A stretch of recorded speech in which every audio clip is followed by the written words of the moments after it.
la intervención más frecuente es la de el salario mínimo. Y definitivamente que la gente interviene en los gobiernos estableciendo un salario mínimo porque creen que con eso van a mejorar la situación del trabajador. Pero desconocen economía. Olvidan que hay leyes que no pueden cambiar. La ley de la oferta y la demanda. Y todos los constreñimientos que los individuos confrontan en sus acciones. Y muchas veces, sin embargo, insisten en poner salario mínimo porque el nombre de la medida los convence y los vuelve hasta fanáticos del salario mínimo.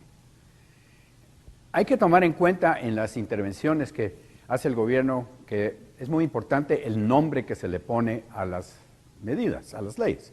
Si, por ejemplo, alguien sugiriera una ley con el nombre de ley para bajar los salarios, esa ley no pasa. ¿Cómo vamos a pasar una ley para bajar salarios? Sí, pero si le pone ley para salario mínimo, aunque baje los salarios, pasa. Por ejemplo, ahora ya no, pero por muchos años tuvimos ley de control de cambios, es decir, que tenía precio fijo las divisas extranjeras, las monedas extranjeras, el cambio. Y pasaron una ley control de cambios. Toda la gente, qué bueno que controlen los cambios. Pero si esa ley le hubiéramos puesto de título Ley para Fomento de Fuga de Capital, pues nadie lo hubiera aprobado. Pero efectivamente esto es lo que hace una ley de control de cambios, propiciar la fuga de capital. Nadie quiere estar en la cárcel, nadie quiere meter sus recursos a un lugar donde no los puede sacar. Entonces la primera oportunidad los pone a buen resguardo. Y toda la gente está buscando trucos para poner su patrimonio a buen resguardo. ¿Por qué? Porque hay una ley de control de cambios. Y uno no sabe que a través de los cambios le pueden expropiar su propiedad sin llamarle expropiación de la propiedad. Entonces, hay que tener cuidado de no guiarse por el nombre de las leyes. Y el salario mínimo es un caso específico, es un ejemplo muy bueno de eso. Porque todos sabemos, como hemos visto ya, que hay cierta demanda de trabajo, ¿verdad? Que si el trabajo es muy caro, si obtener los servicios del trabajador es muy caro, el precio del trabajo, no del trabajador, el precio del producto del trabajo. Si, por ejemplo, el precio es hasta aquí, pues hay solo esta gente que lo va a emplear. Aquí si tenemos la curva de oferta y la demanda, en este caso de trabajo, ¿verdad? Pero si el precio baja, pues entonces uno dice, bueno, entonces voy a barrer el garage 3 veces por semana, en vez de una vez por semana. Voy a tomar a alguien para esto. Y si el precio sigue bajando, empiezan a encontrarse otras actividades para las cuales uno emplearía mayor número de gente. Y esa es, digamos, la demanda de trabajo del mercado. Y también hay oferta, todo el mundo desea trabajar.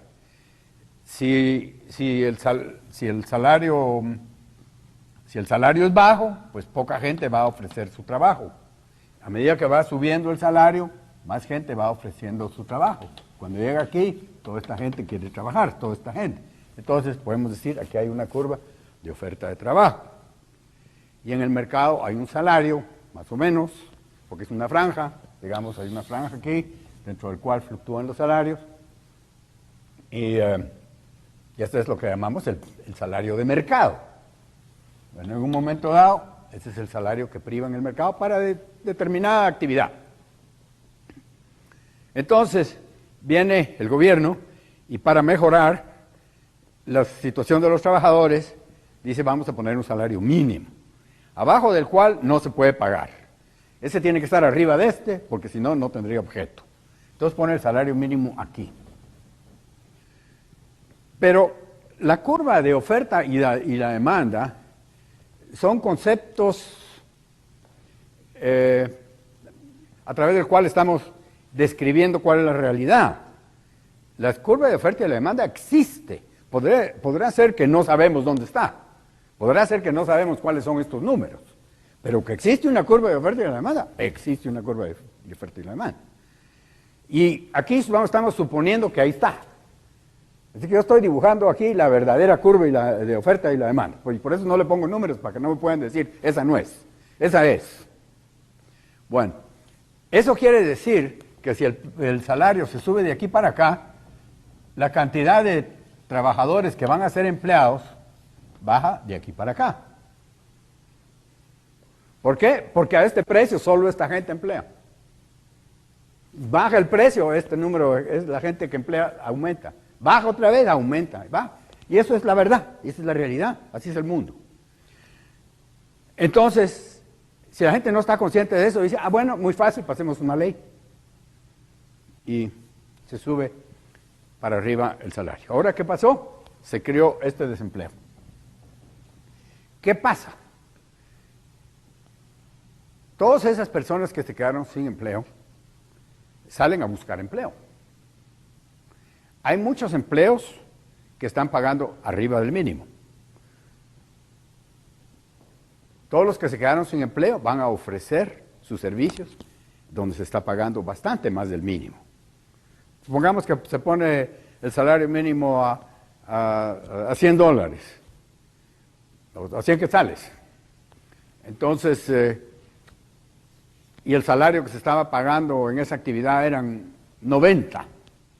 Bueno, pues habrán algunos que estaban ganando 90 que les suben, si no afecta mucho el costo total de mano de obra dentro de esa actividad, esa empresa. Pero muchos que estaban ganando 90 ya estaban tal vez sobrepagados un poco. Y entonces esos todos se van a la calle, porque la gente no puede emplear, no puede pagar por servicios que no puede recobrar después en el precio de lo que vende. Entonces, que si ese trabajo no vale eso, no lo puede pagar por mucho tiempo, aunque quisiera, porque sus recursos tienen límite. Entonces, toda esa gente se va a la calle, todos los que no valen eso, o por lo menos la mayoría de ellos. Se van a buscar empleo de otros empleos donde el salario que se paga es mucho mayor. Y tal vez no encuentran empleo ahí, pero ya fueron a pujar los salarios para abajo en esa empresa o en ese establecimiento. Porque llega ahí a pedir empleo, el dueño le dice, mire, no, yo no quiero entrenar más gente, yo estoy contento con los trabajadores que tengo. Sí, usted está dispuesto a trabajar a menos de lo que yo estoy pagando, siempre que esté arriba del salario mínimo, por supuesto. Pero no, yo prefiero seguir pagando más a esta gente que ya tengo aquí. Así es que muchas gracias, pero no le doy empleo. Bueno, pues se va a la vecindad y así se va hasta que encuentre un lugar donde le dan el empleo.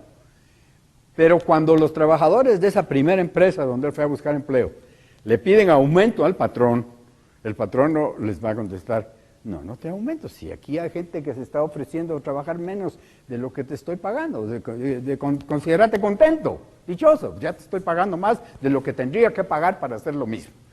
Bueno, ¿qué pasó con ese trabajador que se quedó sin empleo? Pues fue a botar los salarios de toda la gente. Así como cuando alguien establece una nueva empresa, tiene que conseguir los trabajadores, los tiene que sacar de algún lado, entonces si la gente no quiere perder a sus trabajadores, les tiene que subir el salario para que no se le vayan, y esa empresa sube todos los salarios, sin necesidad de tenerlos que pagar, porque son los otros los que les van a pagar, ¿verdad?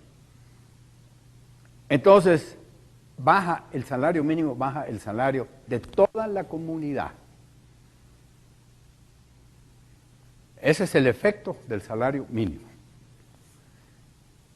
Ahora, hay que tomar en cuenta que hay gente que, basado en el nombre de la ley, lo toman doctrinariamente. Y yo vi un debate de televisión donde le preguntan a una señora que estaba defendiendo el salario mínimo, le preguntaron, señora, supóngase, solo por cuestión de debate, de argumento, que el salario mínimo, en efecto, bajara los salarios de todos. ¿Usted estaría de acuerdo con ese salario, el salario mínimo? Por supuesto que sí, que no sé qué, que no sé cuánto. Es decir, los efectos y todo eso le importaban un pepino. Lo que debería haber era salario mínimo. ¿Por qué? Porque sí. Bueno, ante ese grado de irracionalidad no se puede hacer nada.